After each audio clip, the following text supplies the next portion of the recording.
understand them more. Try to have that, observing power in you to just understand that what do they need or what do they have which could be done better.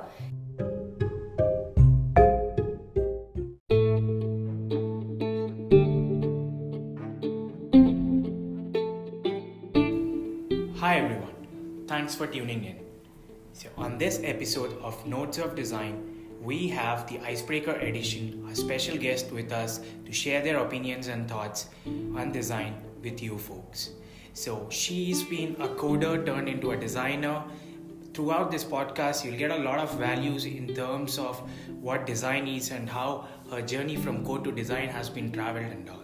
Said with that, let's begin our episode.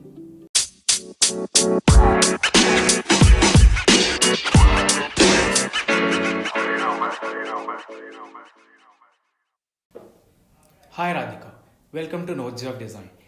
It's great to host you today on my show.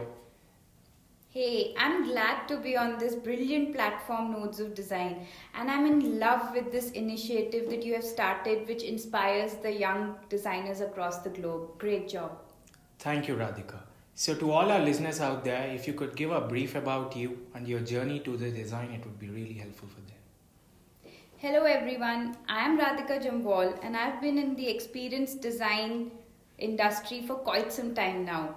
So it has been an interesting journey so far because I started my career as an iOS developer and later moved on to the design field after I realized that designing for humans and machine was my true calling. That's so interesting, Radhika.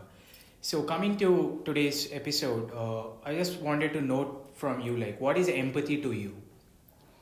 Oh, that's an interesting topic. So I feel that if we talk so much about user-centered design, then the center or the heart of user-centered design has to be empathy. And what is empathy to me? Empathy is like the actions of understanding or being sensitive about the feelings and the experience of others. So it is everything that you have to do for learning and understanding your users. Oh, that's a great insight. So, considering said this, like, I wanted to know, like, where do you exactly apply the empathy in the design process that you guys do? Yeah, so in my opinion, building empathy is something which is of paramount importance, and empathy is the starting point in the thinking process as well.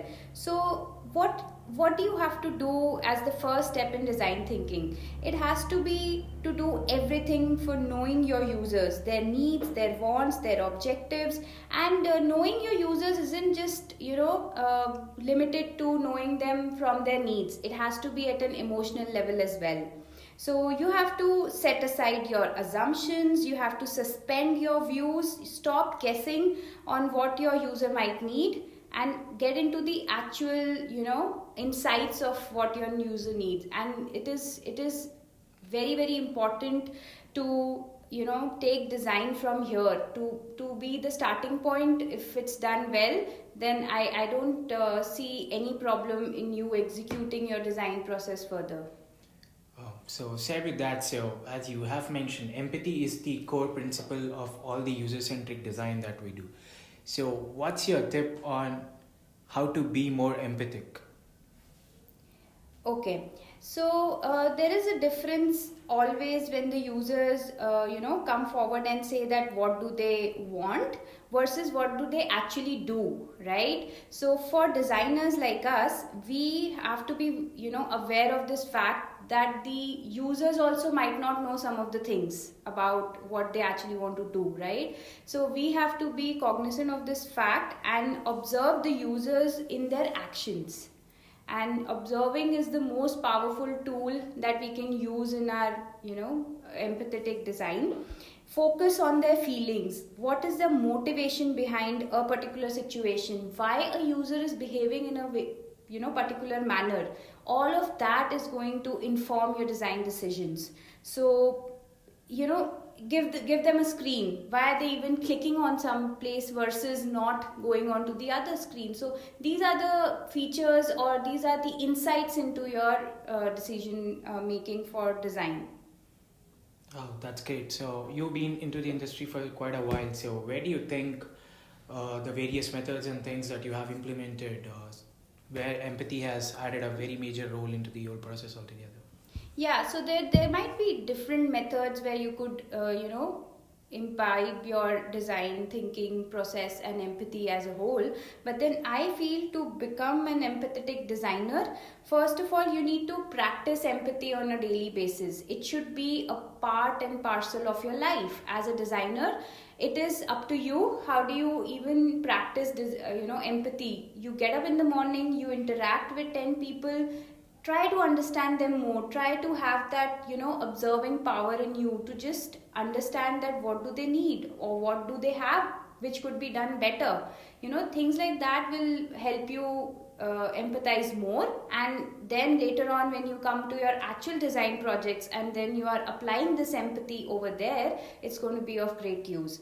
Other than that, the as a human tendency, we all are pretty judgmental about everything. So when it comes to even interviewing your users, right, we try to be a little judgmental and we try to think before they speak, which is actually not a great sign if you are a good designer. So as a designer, we have to be giving all the time to your users, listening to them, pay attention to each and everything they're doing, not just is what they're saying but their body language, because all those signs are going to help us actually get to the crux of things and design better.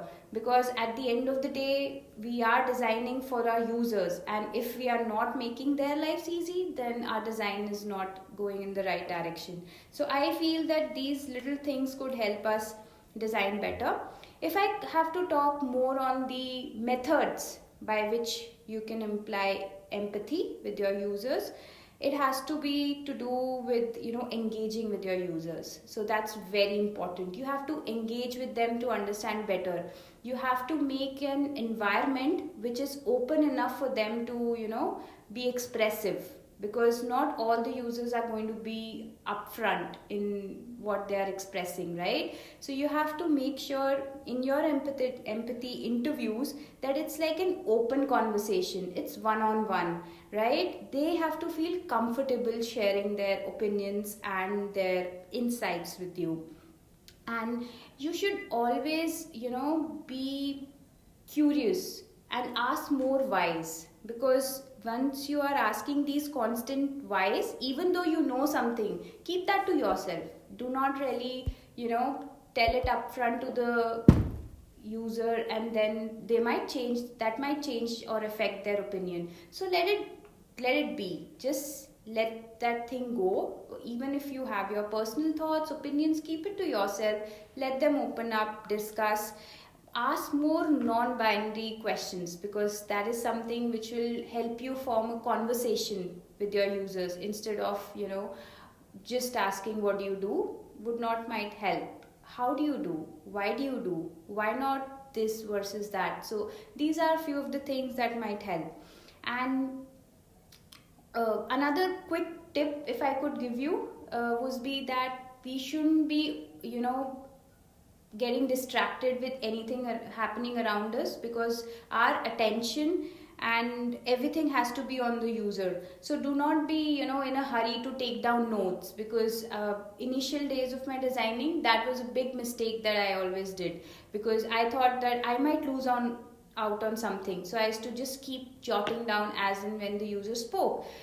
At times I felt that I did not pay the attention, or the user was distracted by it. So a good practice would be that with the user's permission, record that session or interview, and later on read it again, listen to it again, and you would get greater insights, and that would help you also to concentrate more on your users. Observation could be done through recording their videos as well, as in you just want to understand how's a day in life of a user, record them with their permission, and just looking at the different nuances of what they do in their day might just help you come out with better insights. So that I feel would be a good way. Another thing that you could do is give them some problem that you are actually trying to solve, or a product that you are actually planning to design for them, and see how do they interact with it. Are they actually making some use of it, or is it not even important? So that is something, another thing which would make you a better designer and connect better with your users. Thanks, Radhika. That's quite a great insight towards the empathy and all. So, considering a theme of the podcast to keep it short and clean, I would just end up with some closing notes from Radhika. Final tips and suggestion to all you guys. Radhika. Yeah. So, just when you do all of this empathy, interviews, observation, the artifact which is to be made at the end of the day should be, some empathy maps that you create. Now, these are nothing but visualization to articulate what we know about the user, right? And you should feel free to share it with the larger audience. Let your co-designers know. Let everyone know. Put it up in huge charts. Stick it onto your desk, and you have to concentrate on it because they are the actual needs.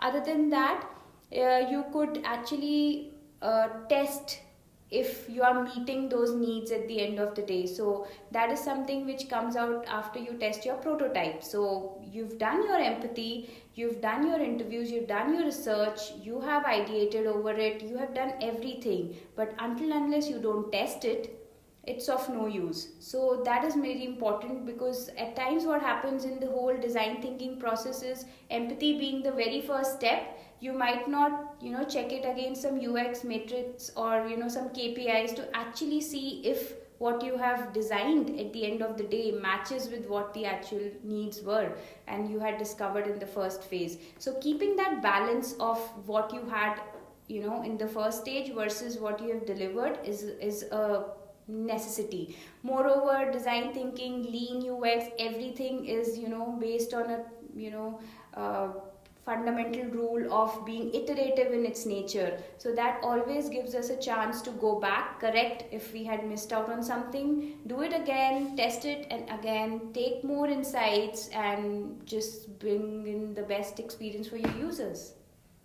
Thank you, Radhika. So, guys, hope you had a great hearing session on empathy by Radhika.